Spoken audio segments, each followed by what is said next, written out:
తిరుపతిలో చెవిరెడ్డి భాస్కర్ రెడ్డి నివాసంలో ఈడీ అధికారులు సోదాలు నిర్వహించారు. మొత్తం 8 మంది ఈడీ అధికారులు 6 గన్మెన్లతో కూడిన బృందం ఈ సోదాలో పాల్గొన్నారు. దాదాపు 8 గంటలకు సోదాలను చేపట్టారు అధికారులు. ఇక పలు కీలక డాక్యుమెంట్లను స్వాధీనం చేసుకున్నారు అధికారులు. ఈడీ సోదాలు ముగిసిన తర్వాత మోహిత్ రెడ్డి మీడియాతో మాట్లాడారు. ఈడీ అధికారులు అడిగిన రికార్డులు డాక్యుమెంట్లు ఇచ్చానని చెప్పారు. అధికారుల బృందం అడిగిన అన్ని ప్రశ్నలకు సమాధానం చెప్పారని తెలిపారు.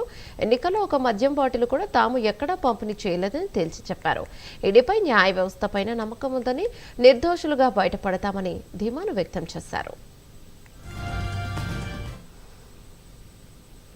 ఈడీ అధికారులు మా ఇంటికి అదేవిధంగా ఈ కేసు సంబంధించి చాలా మంది ఇంటికి వచ్చారని చెప్పి నేను పేపర్లో చూడడం, న్యూస్లో చూడడం జరిగింది.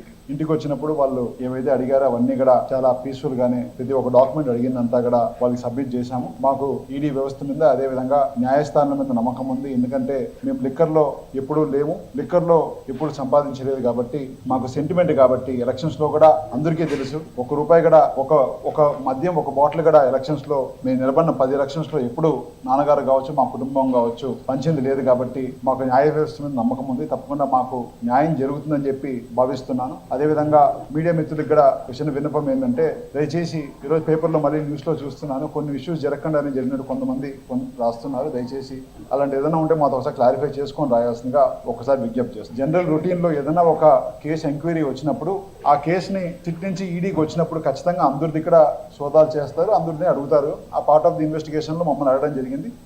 అడిగిన పెద్దానికి మేము కూడా సమాధానం సున్నితంగా పెద్దానికి వాళ్ళు అడిగిన పెద్దానికి సమాధానం చెప్పి వాళ్ళు అడిగిన డాక్యుమెంట్స్ అనేది ఇవ్వడం జరిగింది.